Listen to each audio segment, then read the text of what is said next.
the Drive Nation podcast with Dan Prosser and Andrew Frankel. Before we get stuck into this week's podcast, which is all about Formula One, I just want to do my now customary Patreon shout out, because Drive Nation is now on Patreon. If you don't know, that effectively means that content creators like us can ask our supporters to contribute a little bit of money each month just to help to grow DN, to help us reach a bigger audience and make it more sustainable, bring in other voices and so on. For everyone who does contribute to Patreon, and you can choose exactly how much you want to contribute, they get exclusive written content. And I think we shared some good stuff so far up on Patreon. That's patreon.com/Drive Nation. Please do support us if you can. And finally, a big thank you to everybody who has supported us so far. It really does mean a lot. I'll leave it there. I could bang on about Patreon for a long time, but it's probably not that interesting to listen to. So we'll talk about something more interesting, Formula One. Andrew. Hello, Dan. I was enjoying listening to you wax lyrical about Patreon so much, I forgot to speak. Yes, Formula One. It's not because I think the forthcoming season is going to be terminally tedious or anything.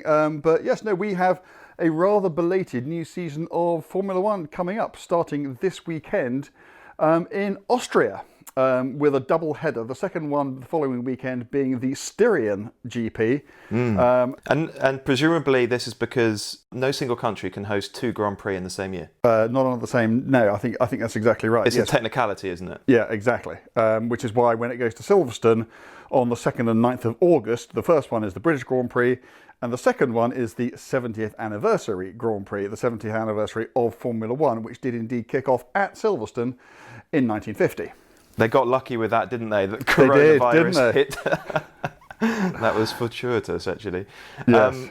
I should say now. Go on. Top fact is that Silverstone, or the British Grand Prix and Italian Grand Prix, are the only Grand Prix which have run every single year since the start of the Formula One World Championship in 1950. Now, obviously, the Italian Grand Prix has been at Monza, but not always, and the British Grand Prix has largely been at Silverstone, but also not always. But in terms of countries, Britain and Italy are the only ones to have held Grand Prix every single year. There you go.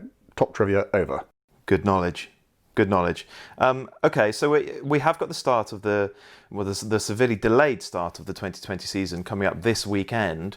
So it's a good opportunity to sort of quite briefly look forward to this new season, but also or not look forward to it. Well, or not look forward to it, just wish it away, I suppose. And also think about Formula One more broadly. Have a look at the technical regulations that are coming in a couple of years, and ask what Formula One needs to do to fix itself, if it needs to fix itself at all. I suspect Andrew thinks it does.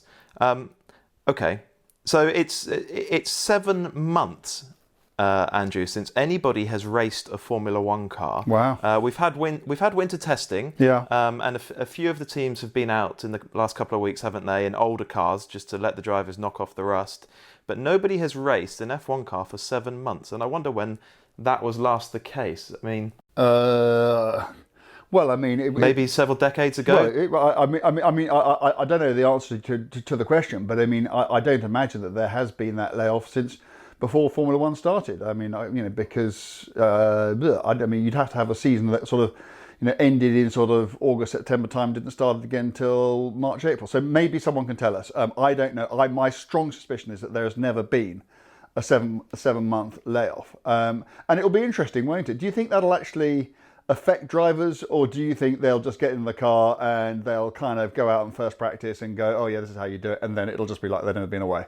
I don't know, and that's why I'm kind of intrigued by it. I suppose, they're so professional, aren't they, that it'll be visor down, FP1, and they'll just get straight back into it, and it will feel like any other race weekend. I can remember, the only insight I can provide into this, I can remember having a conversation with Damon Hill sometime after he retired, and he said that, and he was talking about testing, not racing, but they still have a winter layoff, and you get back in the car at the first test in the new year, and you get back in the car and you think to himself, I've forgotten how to do this. This thing is a complete animal. It's just trying to kill me. I can't do this. I got to retire. I mean, how did I ever drive these things? And then by the end of that session, he'd be shouting at his engineers because the car didn't have enough power, the handling was all to shit, and it was like he'd never been away. I think these guys are that good that despite the utterly extraordinary things that they get in and drive, I think they can just pick it up almost, maybe not absolutely immediately, but I think I'd be amazed if there's any rustiness, certainly come by the time even quality takes place, let alone the race. Anyway, they'll be perfectly sharp, Andrew, because of all the sim racing they've been doing. Yes, exactly. All the sim racing. Yes, and all the sim racing I've been watching them doing. Well, good luck to them for that. But of course, actually, it is a point. They will have been presumably all doing that, and great. Okay, let's not get stuck into that again. All right, so let's have a little think about this 2020 season, which is going to be an odd one.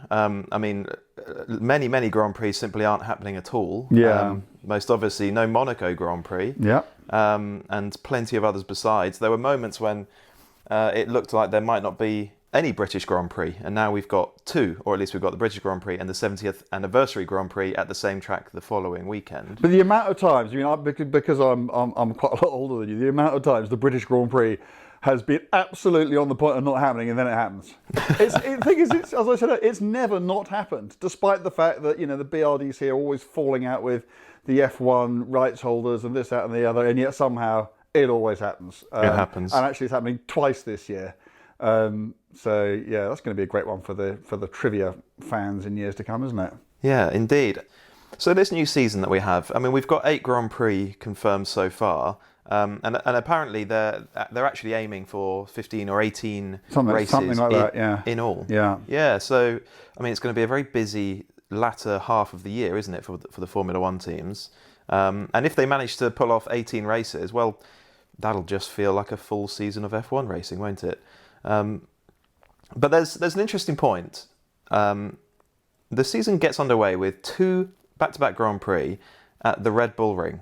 Now, Andrew, who do you, presumably you think that we're looking at more or less a repeat of the 2019 season and the 18 and the 17 season and many more before that, with Lewis in the Mercedes dominating and romping off to a 7th title?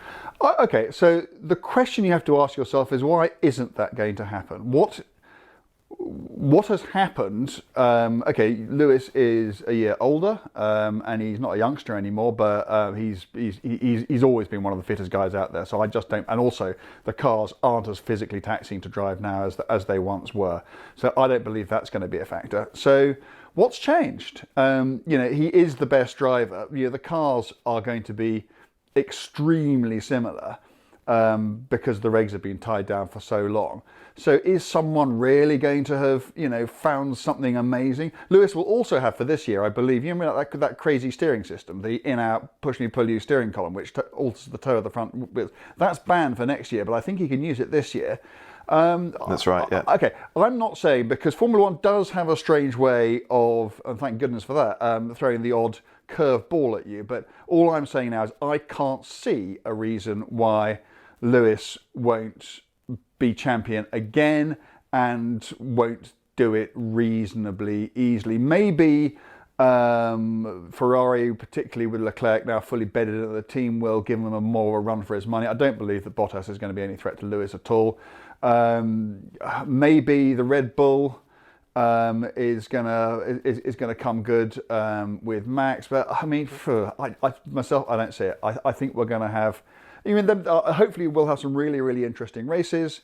It's great that some of the really good circuits like Silverstone and Spa and Monza, and hopefully Suzuka will still be on the calendar. And it's always those old traditional circuits that tend to give the best races. So there may be some really good racing to watch. But as far as the final outcome is concerned, I wouldn't say I'd be amazed, but I'd be very surprised if Lewis wasn't champion again. Okay, all I have to say is this, and I say this because actually I'm a huge Hamilton fan. I want him to win that 7th title in 2020, and I say this because I don't want to be complacent and then be disappointed if something unforeseen does happen. But I think Lewis's success recently has come from sort of metronomic consistency, from rhythm, and that rhythm has been massively interrupted during this whole COVID-19 thing and the delayed start of the 2020 season. Also, with the first two races at the Red Bull Ring, that's a very, very tricky start for the Mercedes team. Lewis has won that race once ever, and Max has won it the last 2 years. Funnily enough, in a Red Bull, you're not suggesting skullduggery, are you? No, I wouldn't. No, not at all. But if we carry that form over, Max has a flyer, starts the season with a bang, wins the first two Grand Prix. Yeah. Lewis perhaps his car isn't competitive around that circuit, and then all of a sudden there's a very different complexion to the season. You see, I mean, part of me hopes you're right. I mean, I've been a bit, I've blown a bit hot and cold on Lewis over the years, but I think that at the moment, he is one of the greatest drivers this sport has ever seen, and it's exactly what you say. He never makes a mistake. I mean, I can't remember, last season whether he even spun a car in a qualifying session or anything. And when he goes wheel to wheel with someone, there is no one like him out there. And he's in the best car and everything else. But the thing about Mercedes is, they've often had slightly shaky starts to season. But it's, and there have been lots of times when everybody said, oh, yeah, Ferrari have got them this time. And guess what? By the end of the season, they've just turned it around, because it's more than just about designing a quick car. There have been at least 2 seasons recently where they've not had the quickest car and they've still won the championship. They understand it's more about having a fast driver and a fast car.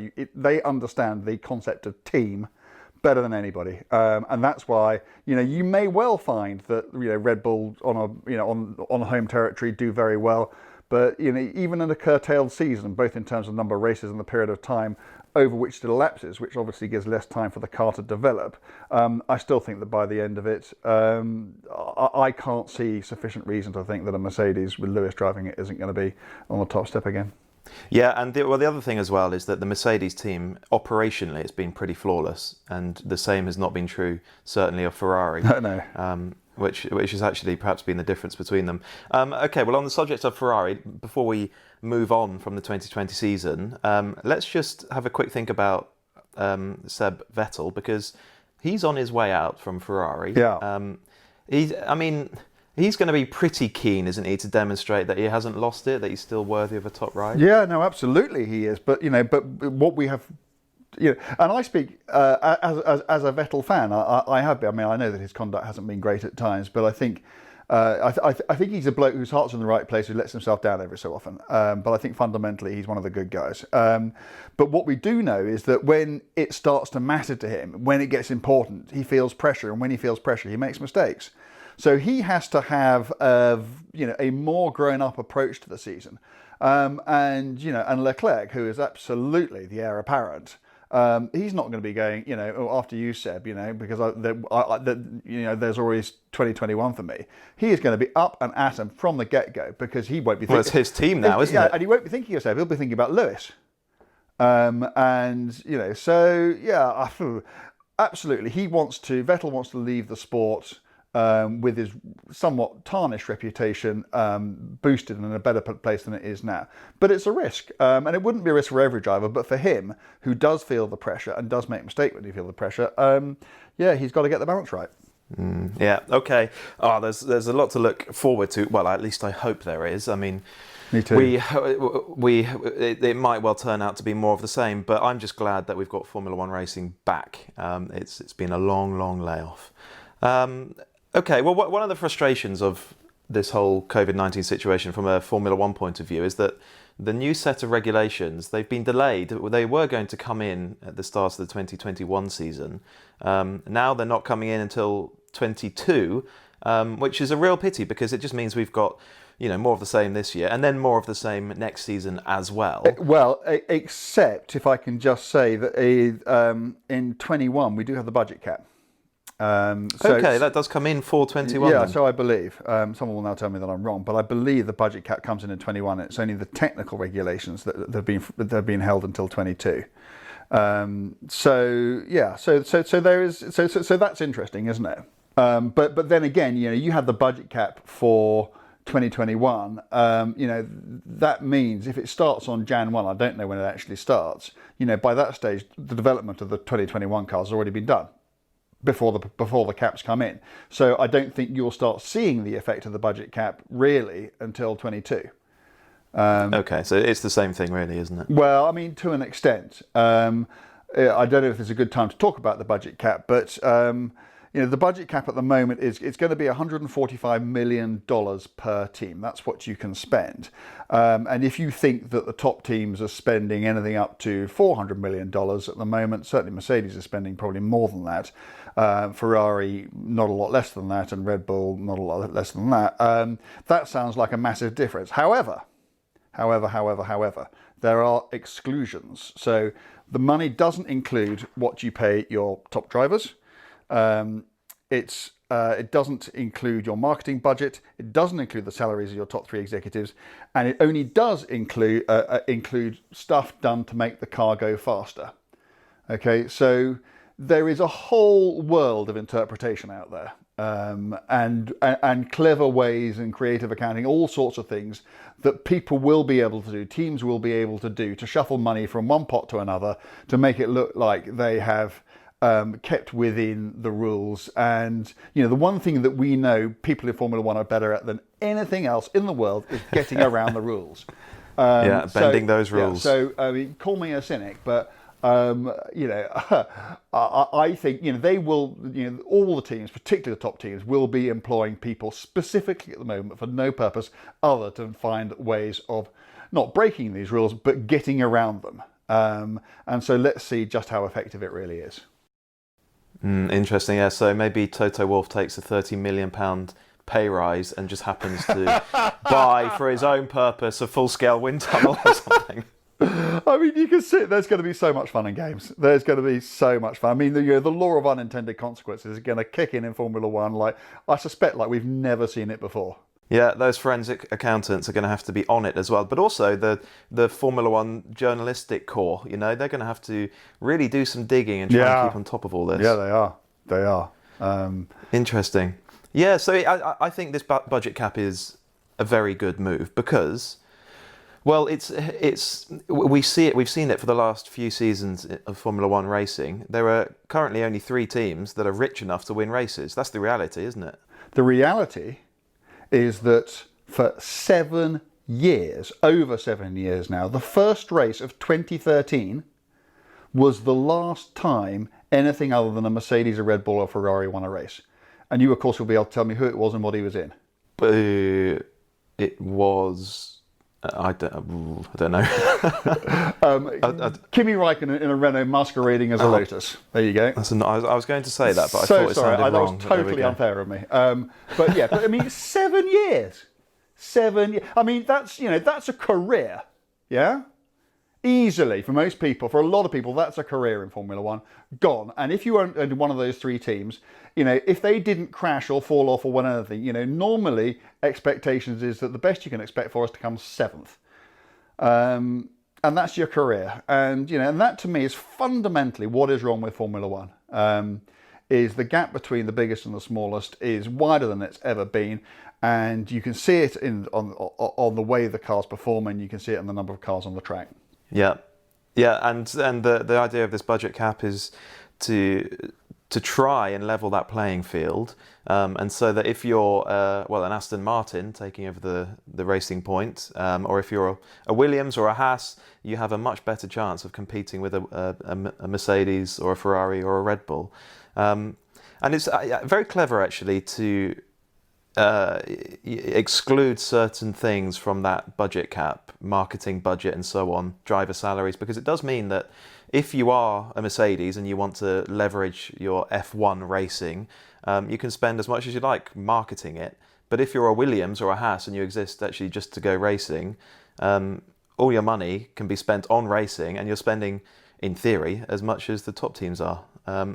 Hopefully that levels the playing field and we find ourselves with maybe 6 teams that can win races. It would just turn the sport on its head, wouldn't it? It has that potential, and the other good thing about the cap is that it's a sliding scale. Now, I can't remember the numbers, but $145 million is where it starts, and it comes down from there. I mean, I would be happier for it to come down to, $100 million, because these are still unimaginable numbers to me, but, maybe I don't know the way the world works. But, we have a situation at the moment where there are, 20 cars on the grid, and yet you've got McLaren apparently on its knees, mortgaging its historic race cars just so that it can survive. You've got Williams saying, well, completely up for sale, and saying, and having to issue reassurances that they can actually get their cars to the grid this year. These aren't, here today, gone tomorrow, little teams you forget about 5 minutes later. This is McLaren and Williams. These are two of the greatest names, probably the two greatest British names in the history of Formula One, and they're both absolutely on the limit, struggling to survive in the sport. And if that doesn't tell you there's something wrong with it, I don't know what does. Yeah, you're absolutely right. Let's not be flippant though. I mean, $145 million, still a huge amount of money. And Gunther Steiner will be looking at that going, well, where am I going to find the other $45 million? There we go. That's just Formula One, I suppose. So we're looking forward to that cost cap coming in, the budget cap coming in, hopefully leveling the playing field. But I think even more than that, we're looking forward to the 2022 regulation changes, delayed for a season, supposed to come in 2021, instead coming in 22. Now, I mean, that and the budget cap, we'll go into some more detail on the regulation changes in a moment, but between them, wow, they really could change the face of F1 racing. We really could see much more overtaking, many, many more cars and drivers capable of scoring podiums and victories, and more than just the 2 or 3 drivers we've had recently in title contention. I mean, wow, we're potentially looking at a properly competitive category again. And the brilliant thing, the thing that I am most excited about is other teams who look at Formula One at the moment and think $400 million to get to compete at the top level, forget it. Make that 80 or 100 million, and there are lots of really, really good teams in F2 and F3 who may be beginning to think, well, we've got some sponsors who quite fancy a bit of that, and maybe we could get on that. And then suddenly, I'm sorry, I'll bang on about my age, but I'm more than old enough to remember, times when, where you had, a large number of cars in Formula One that didn't even, there were so many cars that they had to have pre-qualifying, and lots of those didn't even get to race at the weekend because you had teams literally queuing up to race. And you had bulging grids, and the thing is, if you've got 30 or 32 cars on a grid instead of 20, you've got half as many cars again. You've gone up 50%. That's the opportunity for interesting stuff to happen just gets multiplied actually by a more than commensurate amount, because cars cars are in traffic more often. They start tangling with each other more often. There's more lapping going on. There's just all sorts of stuff going on, and what happens is the racing gets more interesting. So anything that gets more teams into the sport and allows the teams that are already there to survive, it's got to be good. Talking of making the racing more interesting, let's have a quick look at these new regulations coming in 22. So the whole point of it is to more or less maintain current downforce levels. So the cars will pretty much be as quick as they are, I suppose. But the idea is to generate that downforce with the underside of the car rather than all the aerodynamic devices on top of the car. The idea being to reduce the wake, the turbulence behind it, so that a following car doesn't lose so much downforce, so that it's easier to follow and chase and therefore try and overtake. Very interesting numbers, actually. The new regulations, the design of the new cars will apparently mean that a following car will only lose 14% of its downforce, whereas today it's 45%. So if you're in a Formula One car and you're coming up behind another car and you get in its wake, you've lost almost half your downforce. And that's why drivers find it so hard to get close enough to mount an attack. But I mean, just imagine that if they only lose 14%, that's some racing again. It is, and it's a great step. It really is a great step. But my question is, why do you have to have all that downforce in the first place?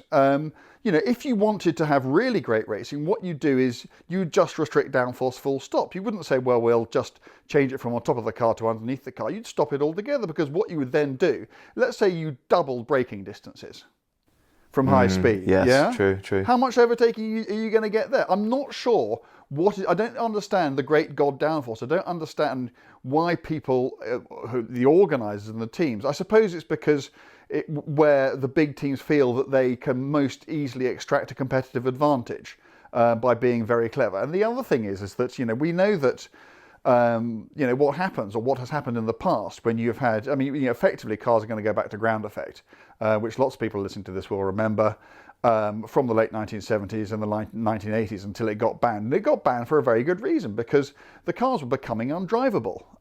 You had cars with generating so much downforce under the car, they basically had no spring rate at all.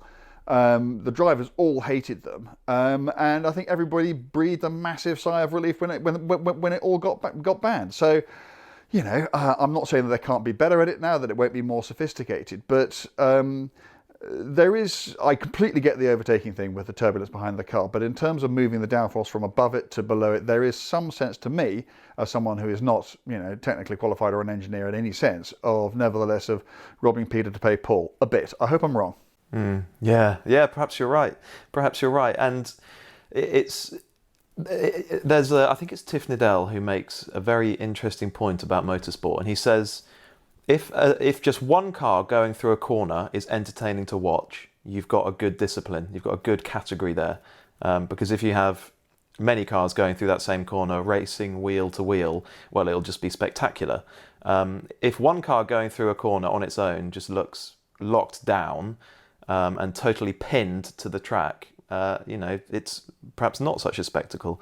What I would say, though, is, I'm sure you've seen it as well, when you're standing at the right section of the right track, a really quick corner, and you see the speed that a Formula One car goes through there, you think you're watching something in fast forward, don't you? It's astonishing. It is breathtaking, if you are, rich enough to be able to get to the circuit and pay for the exorbitantly expensive grandstand ticket, which will be positioned on the outside of those. For those lucky people, it is an extraordinary sight. I don't think it's any less extraordinary, frankly, than going to Le Mans and just climbing up onto a bank free of charge and seeing proper prototypes go through corners. But it is. But is it as extraordinary as watching what Tiff was talking about? A stream of cars all quite clearly on the limit. Because they're oversteering and understeering, and you can see the drivers, fighting at the wheel and that sort of thing. To me, that is a more entertaining spectacle, and you could still have all of that and keep the cars fast just by trading aerodynamic grip for mechanical grip. And that's not a new idea. People have been talking about that, frankly, ever since ground effect and big downforce came in. But I still don't really understand the argument against it, because Tiff is absolutely right. For Formula One to look interesting, cars have to look interesting in the way they go around a track, and the telly always slows things down, doesn't it? And that's the other thing. You lose that spectacle through the TV. You do, and I just think, hopefully they will become more interesting to look at, and the overtaking will get better. But I want them to be absolutely riveting. I want them to look like. I want to be able to see a driver do his job. I think that's what it is, and this was my problem with the Halo. And I understand the Halo, and I understand the requirement for it and everything else. But it's just another bar. It's like when they put high sides on the cars after Senna's accidents, and I completely understand that and wouldn't question that for a second. But the further you put the driver away from the viewer, the less easy it is to see what he's up to. But at least if the car's attitude is changing, and you can see hands soaring at a wheel, you can see that car is absolutely on the limit. Now, we all know that Lewis, when he, goes into Spa on a qualifying lap, he's absolutely on the limit, but it may not look that way. And I think the cars have to do more than just be fast. I think they need to look fast too, for it to become a proper spectacle again. Yeah, you're quite right. With the very high sides, the very tight cockpit, the halo there, and particularly on a dry circuit when the car is pinned to the ground, you can almost forget there's a person in there at all. And sorry to bang on a bit, but that's the thing, isn't it? I don't think, in the main, love Formula One for the machinery, or indeed any sport for the. We don't love, tennis for Roger Federer's racket, do we? It's the people. That's what matters. They are our heroes. It is their skill, it is their talent that we pay either by going to a track or turning on our telly and paying a license fee or a Sky sub or whatever. That's what we see.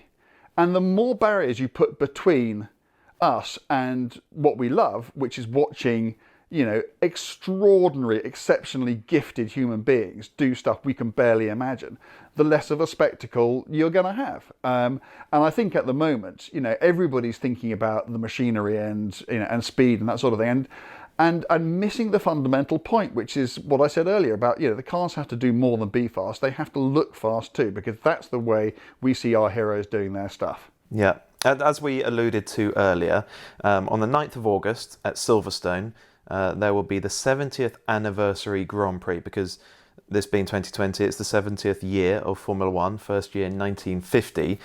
So it's quite a good opportunity to sort of reflect and look back, particularly as we're having a bit of a moan and a grumble about modern F1 racing. When do you think, Andrew, the Formula One racing was at its best? When were the technical regulations and the technology, when did they converge to sort of deliver the most spectacular racing and the most exciting cars to watch? It's a really difficult question to answer, and I don't mean that in terms of I'm not sure. I mean, it's because it is such a bittersweet, double-edged thing, because frankly, Formula One was at its most interesting when it was also at its most dangerous. Exactly right. And you can't divorce the two. I can sit there and go on about 3-litre DFV cars of the late 60s and early 70s, and weren't they wonderful watching them oversteer around the place, and that's when men were men and everything else. But, a lot of people died. And you can't forget that. And, society has decided, and I understand this as well, that is no longer an acceptable price to pay in a way that it was back then. So it's really difficult, because just on that, yeah. This is very relevant. I was in a room once when Max Verstappen was asked which era of Formula One he would most like to have raced in, and he said, this one. The cars are the fastest and they're the safest, so obviously this one. And you think, yeah, okay, good point. Yeah, I mean, I'm going to say something which is, I hope people don't take this the wrong way, but danger is, nobody wants to see anyone get hurt, let alone, God forbid, get killed. But the problem is that the moment you make these things completely safe, you sanitize the sport, and you compromise the spectacle. And, I, as some will know, I do a lot of historic car racing, which is, those cars aren't particularly safe. But the thing is, and the thing has always been to me, when there's been some big crash somewhere, but it often happens at Goodwood where someone gets hurt in a revival, and some people say you shouldn't be racing those sorts of things. To me, if knowing the risks that you take, you get in the car and you go out there, then that's your business, isn't it? That's what you have decided to do, and you do it because you love doing it, and you have decided that for you those risks are acceptable. No one is making you get in the car, and if you don't like that, you don't have to do it. Now, I think that there is a way of providing the spectacle in modern Formula One without materially making it more dangerous, because the cars themselves are so safe. And I'm not saying for a moment you should start building cars out of bent metal again, because that would be clearly ridiculous. But for instance, you shouldn't have these massive runoff areas where people can just throw their cars off the circuit and onto effectively what is another circuit made out of tarmac and drive straight back onto it again. There should be consequences, because that's when it's another way of illustrating a driver's skill. And I just think that it's just gone too far the other way. Obviously, you can't possibly have any risk to any member of the public, but to those who are doing it of their own volition, I just think that there should be consequences. I'm not saying more than that, but there should be more consequences in terms of maybe the car retiring or getting stuck in a trap or something, than there are at the moment, because it's too easy to push your car too far and for it not to matter. And and if you talk to certainly lots of the guys who used to race years ago, they'll tell you a similar thing, I think. So yeah. There you go, I've said it. Yeah, no, I think you're right. I think, we don't even have to bring the barriers closer to the circuit so that drivers hit those if they run off the track.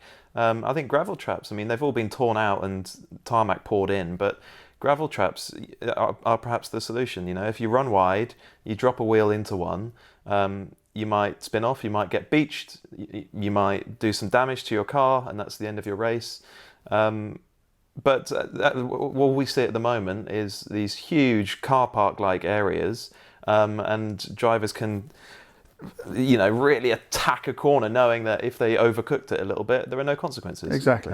Exactly. It is a frustration. It's a very difficult topic to discuss, isn't it? Because as you've suggested, the spectacle and the danger of Formula One racing they seem to be linked, perhaps not inextricably, but there's a sort of correlation there, and it's neither of us are saying that it would be great if Formula One drivers were at more risk, if there was more peril, more harm. But I think consequence is the right word. I think it would be massively better if drivers were at more risk of retiring from a race by making mistakes. Absolutely, that should definitely happen. I did some research into this quite recently, and the ratio of retirements. Now, obviously, cars are more reliable now, but also people aren't retiring because they're going off the circuit and coming straight back on again. So yeah, maybe that's the way to say it. I think it should be. I think it should be much more risky for drivers to risk retirement by leaving a circuit than it is at the moment. There should be consequences, and absolutely, to reiterate, neither of us is suggesting for a moment that we want drivers to be hurt or anything else, because that would be clearly ridiculous. Yeah, absolutely. Yeah, consequence is the right term, and consequence is what's lacking. We're not going to get stuck into this now from sim racing. There's no consequence there, and that's why there's no heroism in those who do it especially well. No, but it is fun. I can absolutely, and we're not going to go down sim racing because I've already had enough of it kicking. But it is, even I have done it a tiny little bit and really very, very poor at it. As a thing to do, it's fun. But Formula One has to be more than fun. It has to be a sport. It has to be, it has to have a certain. Well, I was about to say gladiatorial, but that sort of brings death back into the arena. But it has to have that level of peril of at least retiring from a race for it to be interesting. Yeah, you have to feel like you're watching a group of people do something that you could not comprehend doing yourself. Okay, all right. Well, since it is the 70th anniversary season of Formula One, we should look back, I think, a little bit and wonder, who have been the titans of the sport over the years, or who have been the sort of unsung heroes. Who springs to mind when you think of the greatest F1 drivers of all time? You've already mentioned Hamilton is on that list. Lewis is on that list, and I think the more I've seen of Lewis, I think would he be in? I think if you ask most people who knew about the sport. Maybe not now, because sometimes, you need a bit of history, you need a bit of time to look back on a person's achievements. It's like a car takes a bit of time to become a classic. And maybe people at the moment don't necessarily appreciate just how good Lewis is. But, he is special in a way that, is he up there with Senna, in my view? Absolutely. Is he up there with Fangio? Was he up there with Clark? I don't see how you can. You can prove anything you like with statistics, and in statistics, Fangio is the greatest ever because he did 51 races and he won 24 of them. So he basically won almost half of the races that he did, and no one's ever got anywhere near that. But then, if Giancarlo Baghetti won the 1962 French Grand Prix, okay, in a Ferrari. And the reason I mention it wasn't just his first Formula One race for Ferrari, it was his first Formula One race. Yeah? Wow. He'd never driven a Formula, he'd never done a World Championship Formula One Grand Prix before. If he then thought, well, it's never going to get better than that, I'm retiring, yeah, he would have a start to finish ratio twice as good as Fangio's. But we wouldn't be sitting here and saying Giancarlo Baghetti was the greatest driver that there'd ever been. We'd be sitting here saying Giancarlo Baghetti got lucky because the record shows that he went on and did loads more Grand Prix and never won another one. So it has to be a judgment, doesn't it? It has to be a judgment, and you also have to factor in.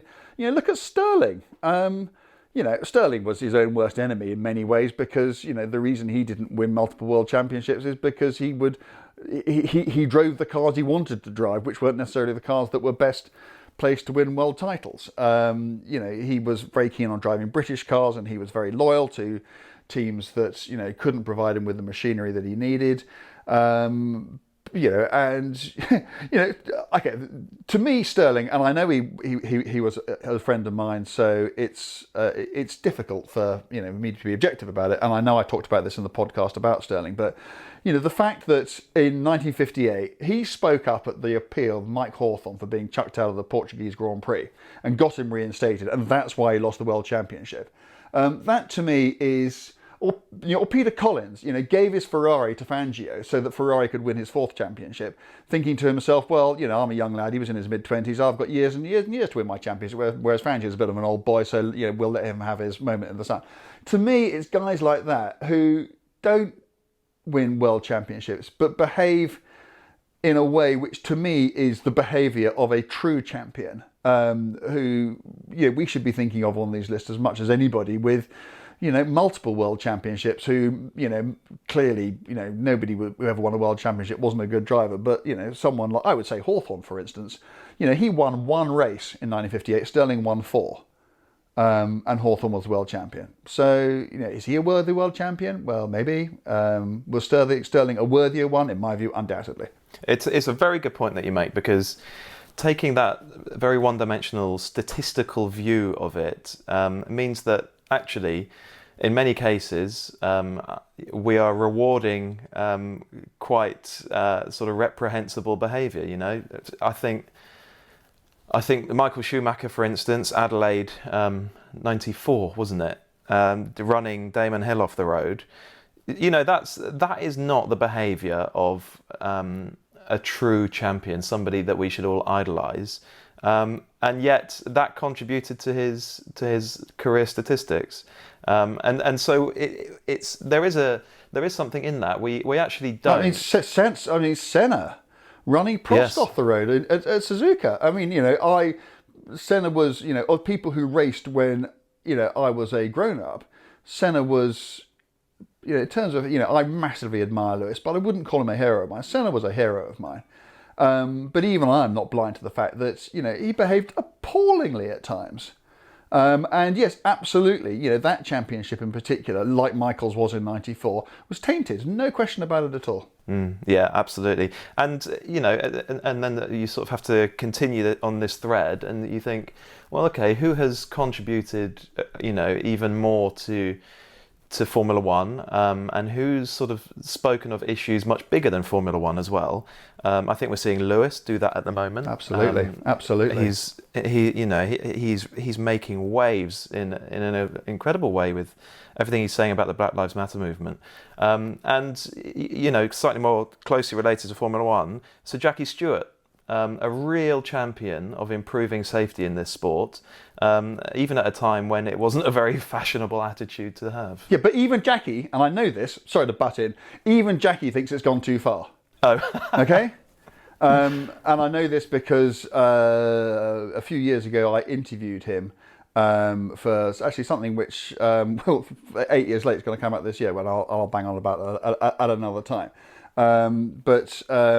Even he's the greatest single campaigner for safety in Formula One, a man who has, I think it's something like 25 garden benches outside his house, each one a memorial to a friend of his who died in the sport, and the work that he did and the lives that didn't get lost because of what he and a few others, Graham Hill as well, did to promote safety is never to be underestimated, and is a massively commendable thing. But even he thinks that the racing has become too sterile now. Sorry.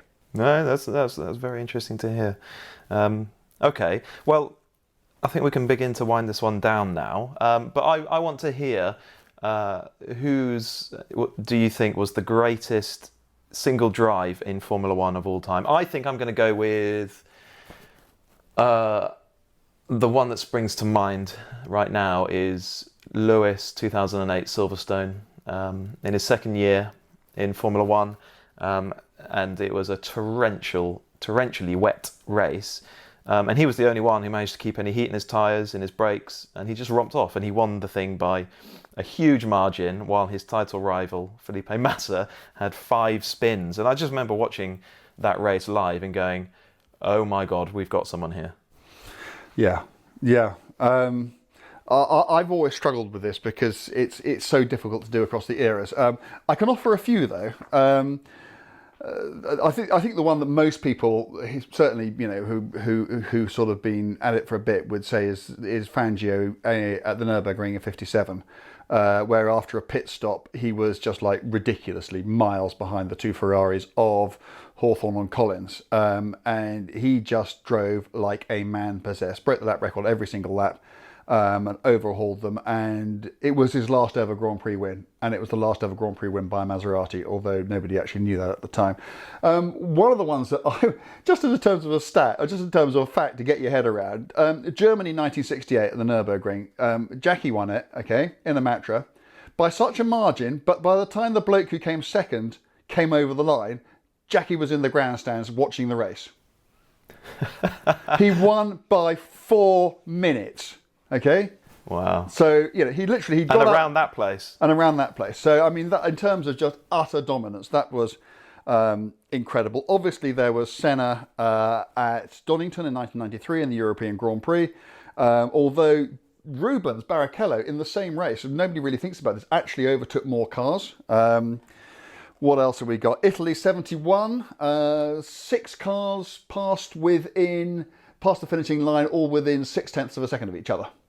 And it was the first race which had an average speed of over 150. Villeneuve and Arnoux at Dijon in 1979. If you haven't ever seen that footage, you will have done, but just go Dijon 79, Villeneuve, and just watch those two at it. In fact, neither of them won, they came second and third, but probably the greatest singles racing duel I've ever seen in Formula One. Where else? Actually, I could do a few more, but the one I want to point out is Canada in 2011, Jensen. Yeah. I mean, if you look at, he had 6 pit stops. He was last in the race twice. After the second of those times, he overtook the entire field. Including Schumacher, including Vettel, and won the race on the last lap. I mean, in pouring rain. And Jensen was always although he did take out Lewis in that race and also clouted Alonso, he was always such he drove with such feel, and in marginal weather conditions as there were that day, like few others had ever been. That was just a time when no one could get anywhere near him, and he literally overtook the entire field pretty much twice to win that race. So yeah, that's got to be up there too. Yeah, that was an extraordinary performance. Well, you've listed some amazing highlights from across the decades there, and do you know what? That is why I will be tuning in to the 2020 season, because I know that it might only happen twice or 3 times or maybe only once, but I know that at some point while watching a live Grand Prix this year, I will leap out of my seat and go, oh my God, I cannot believe what I'm witnessing. And that's why I give away all those sunny Sunday afternoons, and why I get up at 6 a.m. on a Sunday, to watch that. That's why I do it, just for those moments that I know I'll be talking about years from now. I am exactly the same. I mean, I have been, if anybody from Formula One ever read what I wrote, which I'm sure they don't, they would be so bored of me because I have moaned about it for so long. But the fact is that, come Australia, 3 o'clock in the morning, whatever it is, I'm just up, I'm there. Every single one I watch. And, and at the end of a particularly dull season, I always get to the last race and I think, well, that's it, I'm never doing this again, but I always do. And you're absolutely right, because just occasionally, and I would actually say in the last couple of years, we've had some pretty good races, you'll get an absolute cracker. And when Formula One works, it is absolutely outstanding. And I think, I think that Formula One can go a lot further than it has, and I hope that it does. I hope more private teams come in, and if that means big teams like Mercedes and Ferrari move out, then so be it. But I think that with the budget cap, and hopefully with these change in technical regs, and more than anything else, with the change in leadership at the top of Formula One, I think that there is, let's be optimistic, let's say that we hope and believe there is reason to hope that the future of Formula One is brighter now than it's been for a while. Don't let us down, guys. Yeah, bring it on. Well, that was fun. I enjoyed having a chat about Formula One again. It's been too long. Okay, well, let's leave that one there. Please do remember, everybody, that Drive Nation is now on Patreon, patreon.com/Drive Nation. There's also a link to that in the description of this podcast, and you'll find another link on Drive Nation on Instagram. That's at DriveNation_. If you would like to support us each month with just a little bit of money, it makes a huge difference, and we're enormously grateful to everybody who has contributed so far. Last thing to say is please do remember to like this podcast, give it a rating wherever you can, subscribe to the podcast wherever you get your podcasts. That really does help us. And we'll make sure we talk to you again next week, and by then we'll know who's leading the 2020 F1 Championship. That's exciting. That is exciting. Yes, absolutely. Okay, so let's leave it on this. I presume you think it's going to be Max? I do think Max. Yeah. Okay, I'm going to go Leclerc. Ooh, this will be fun.